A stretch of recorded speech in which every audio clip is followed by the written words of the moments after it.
राज्यभरात मुसळधार पावसाचं थैमान, मराठवाडा विदर्भात पावसाचा हाहाकार, शेतीला तलावाचं स्वरूप, पिकांचा चिखल झाला, पाऊस पुरामुळे जनजीवन विस्कळीत। मुंबईसह उपनगरांमध्ये पावसाची संततधार, अनेक ठिकाणी सखल भागात पाणी साचलं। दुपारी 1 नंतर पावसाचा जोर काहीसा कमी होण्याची शक्यता।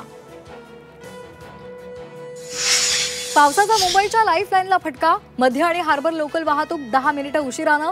दादर माटुंगा परिसरामध्ये रेल्वे रूळ आणि रस्त्यावर पाणी। तांत्रिक बिघाडाचा मुंबईतल्या मोनोरेल सेवेला पुन्हा एकदा फटका। वडाळ्याजवळ 2.5 तास गाडी अडकून, तर महिनाभरात दुसऱ्यांदा मोनोरेलमध्ये झालेल्या बिघाडामुळे प्रवासी वैतागले। अहिल्यानगरच्या पाथर्डीमध्ये ढगफुटी सदृश पाऊस, करंजी गावामध्ये अनेक घरांमध्ये पाणी शिरलं। पोलीस आणि बचाव पथक गावात दाखल। इंदापूर तालुक्यामध्ये मुसळधार पावसाचं थैमान, काझड परिसरामध्ये कालवा फुटला, शेतामध्ये पाणी शिरल्यामुळे पिकांचं नुकसान।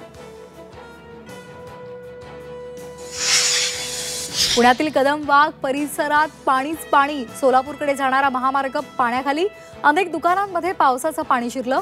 मुसळधार पावसामुळे जनजीवन विस्कळीत। सोलापूरच्या बार्शी तालुक्यामध्ये 24 तासांमध्ये 50 मिलीमीटर पावसाची नोंद, अनेक भागांमध्ये पूरस्थिती, पावसामुळे कांदा पिकासह खरीप पिकांचं मोठं नुकसान। उजनी धरणातून 1 लाख क्युसेकनं भीमा नदीमध्ये पाण्याचा विसर्ग, वीर धरणातून 17,000 क्युसेक पाण्याचा विसर्ग, नदीकाठच्या नागरिकांना सतर्कतेचं आवाहन। मुंबई नाशिक महामार्गावर प्रचंड वाहतूक कोंडी, नाशिक मार्गिकेवर वाहनांच्या लांबच लांब रांगा, रस्त्यावरील खड्ड्यांमुळे वाहतुकीला फटका, ठाणे शहराच्या पुढे प्रचंड वाहतूक कोंडी।